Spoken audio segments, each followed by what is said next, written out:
Greetings. Welcome to For a Life Worth Living.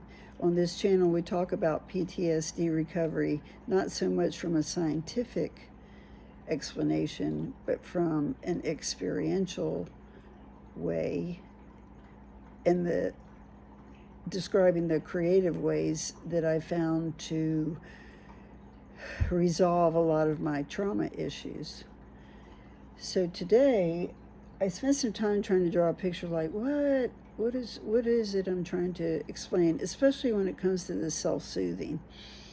So we talked about going on a hike, and we're going to be exploring on that hike, the metaphor of it, and the landscape we are exploring is our hearts. It's our story is like a landscape. But in the PTSD universe of myself, I was not able to get to the heart of the matter until I dealt with this. And what is this? This is what I call the protector.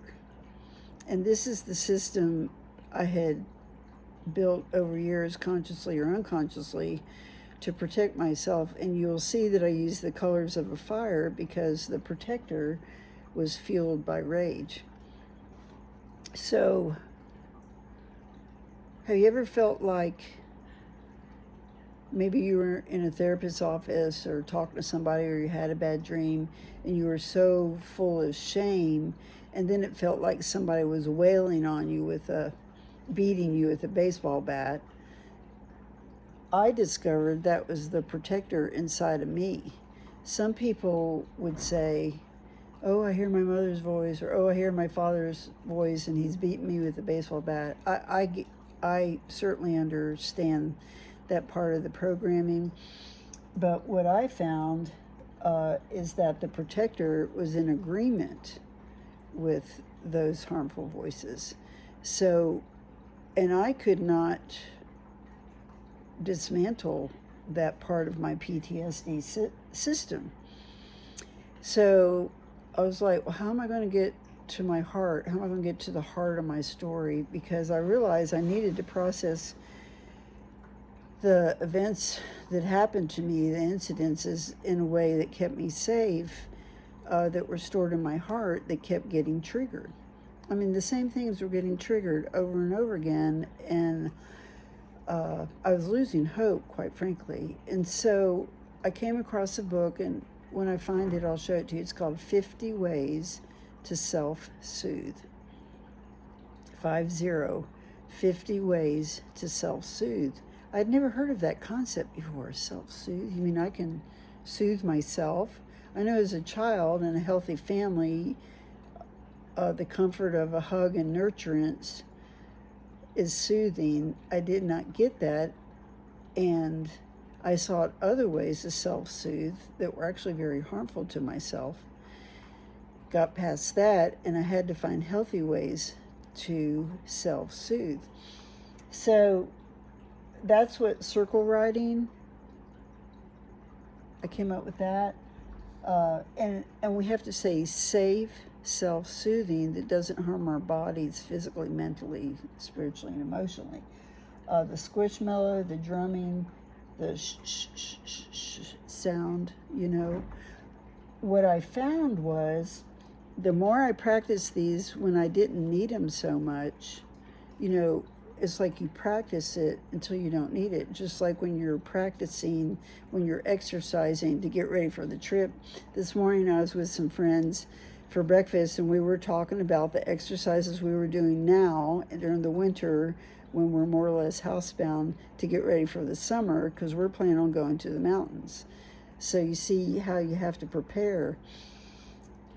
What I found was the more I practiced these self-soothing things on my own at times when it wasn't a crisis, the more my resilience came, the more my resilience was built to tolerate my own story.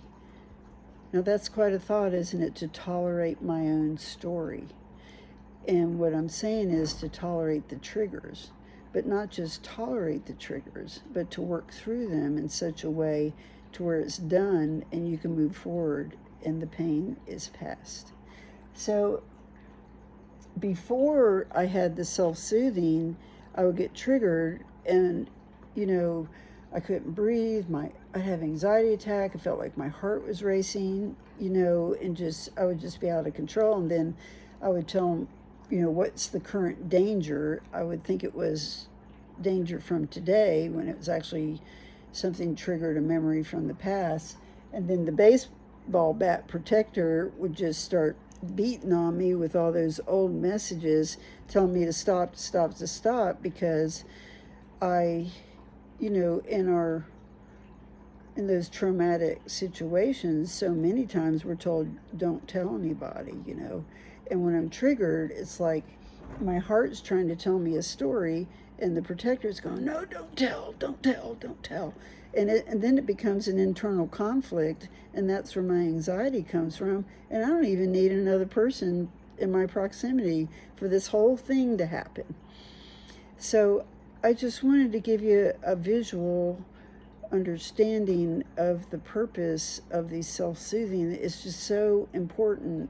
And again, they may seem like silly, non-consequential, like, okay, what does that have to do with anything? It has everything to do with anything. Be kind to yourself. The more I practiced these, the more my heart experienced it as kindness, and actually, the more the protector started to relax. And it's about building an internal trust system, because this person is my today person.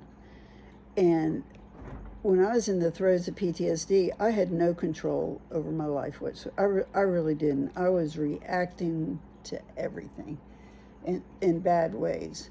So the more this built up my resilience, and the calmer I started to get, my protector started relaxing just a little bit. We'll get into that on down the road about the protector and what's going on here.